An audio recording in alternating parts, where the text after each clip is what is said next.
こんにちは。Xbox 専門 VTuber のたくみしーなです。今回は2024年7月9日から始まった Amazon Fire TV Stick で Xbox クラウドゲーミングを楽しむための基本情報から、クラウドでのプレイって遅延はどうなのか、またおすすめタイトルなどのご紹介、そして7月10日に発表されたゲームパスの価格改定と新サービスについても詳しく解説していきます。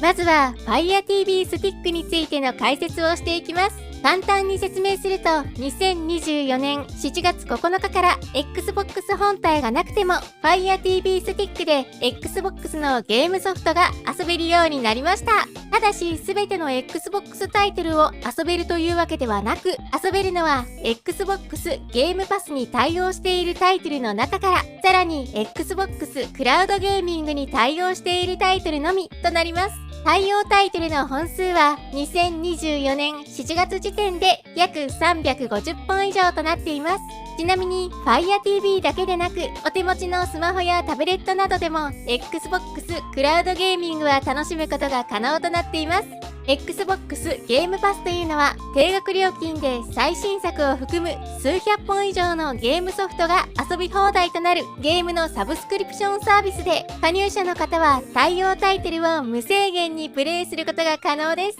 新たなタイトルはほぼ毎週追加され、1ヶ月あたり約10本、多い時には15本ほどのゲームが追加されますが、こちらは増えるばかりではなく、月2回複数のタイトルが外れてしまい、外れた後は遊べなくなります。なお、外れるまでの期間はほとんどのタイトルが1年以上となっています。ちなみに遊んだセーブデータは自身のアカウントに残るため、ゲームパスから外れてしまったタイトルのセーブデータが消えたりなくなったりということはありません。Xbox 本体の方でソフトを購入すれば、また続きのセーブデータから遊ぶことが可能です。なお、ゲームパスにはゲームパスコア、ゲームパススタンダード、PC ゲームパス、そしてゲームパスアルティメットと様々なプランが存在しますが、クラウドゲーミングを楽しむにはゲームパスアルティメットへの加入が必須となっています。なので Fire TV Stick でゲームパスを遊ぶのに必要なのは、まず Fire TV Stick 4K もしくは Fire TV Stick 4K Max、 これらはどちらも2023年秋発売モデルが対応しており、それ以前のモデルでは未対応となります。対応モデルの Amazon のリンクは動画の概要欄に記載しているので、購入される方はご確認ください。次に Bluetooth 対応のワイヤレスコントローラー。こちらは Xbox のコントローラーではなく DualShock 4などでも遊ぶことができます。そしてゲームパスアルティメットへの加入。以上でプレイすることが可能となります。Xbox のゲーム機本体がなくても、対応の Xbox ゲームパスタイトルを Fire TV スティックを接続したモニターやテレビで楽しめちゃうって形ですね。そしてこのクラウドゲーミングにはメリットもデメリットもありますようなく、最新のバージョンでプレイが可能です。結構私自身も Xbox 本体でアップデート待つよりも、クラウドで最新版を起動した方が早いなんて状況があります。そしてマイクロソフトのクラウドサーバーを介してゲームを楽しむことができるため、クラウドゲーミングをプレイするのに基本的に利用する機器の性能は関係ありません。なので高スペックなゲーム機や PC がないと遊べないと思っていたようなタイトルもクラウドゲーミングでなら遊ぶことが可能です。デメリットはやはり操作の遅延ですね。実際にクラウドのサービス開始から4年間、スマホやタブレットなどで利用し続けていますが、サービス開始当初と比べると遅延は少なくなり良くなったけれど、全くなくなってはおらず、遅延はどうしても存在します。もちろんご自身のネット環境、使用環境にもよりますが、遅延によってクラウドに向いているジャンル、不向きなジャンルがあり、厳密には RPG やシミュレーション系、アドベンチャーには相性がとても良く、激しい操作や正確な操作が要求されるアクションタイトル、FPS や TPS もキャンペーンモードならまだ遊べるかなと感じますが、対人はまず難しいと考えた方がいいかとは思います。なので FPS や TPS ゲーム、特に対人をメインで遊びたいという方は Xbox シリーズ X や S 本体、もしくは PC を検討した方が間違いはないです。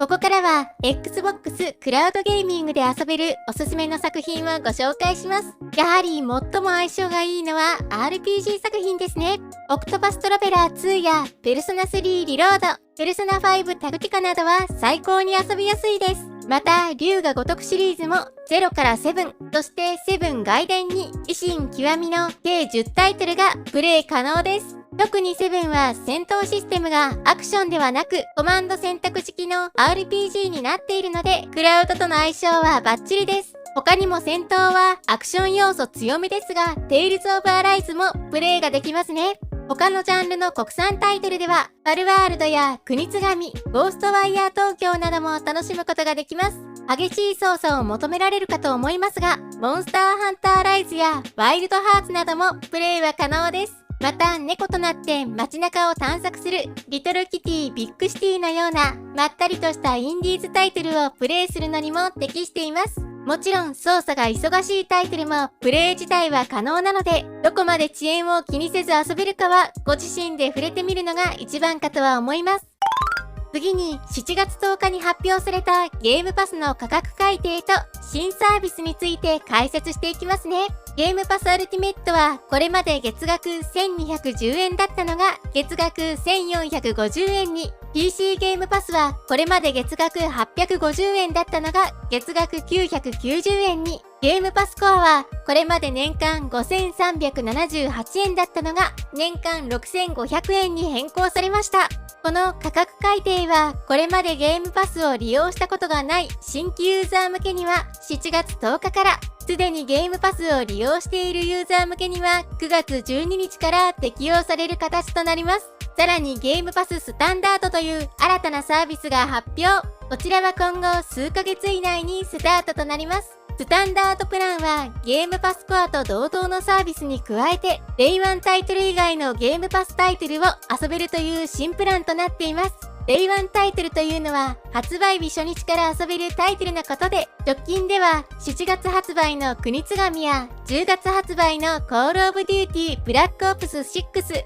年内発売予定のインディ・ジョーンズなどが該当タイトルとなります。しかしそれらのデイワンタイトルは遊ぶことができない。すでに過去に発売済みのタイトルであればゲームパススタンダードで遊ぶことができるといった形となります。その他にもゲームパススタンダードではクラウドゲーミングの利用は不可能で EA プレイ対応タイトルもプレイできないなど、最上位プランであるゲームパスアルティメットと比べるとできることが限られるプランとなっています。そしてこのゲームパススタンダードができたことによってこれまで存在していたゲームパス4コンソールが終了となります。なお、ゲームパスコアからゲームパスアルティメットへのお得な変換サービスは変換率に変更はなく、今後も継続して利用することができます。最大36ヶ月間保有可能な点も変わりはありません。お得な変換の方法やゲームパスコア、ゲームパスアルティメットについての詳しい解説は過去の動画でご紹介していますので、そちらをご視聴ください。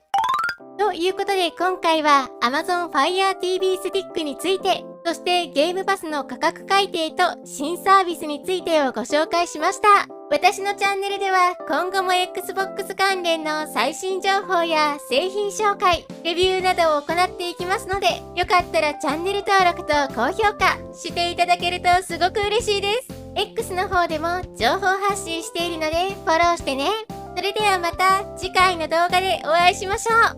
またねー。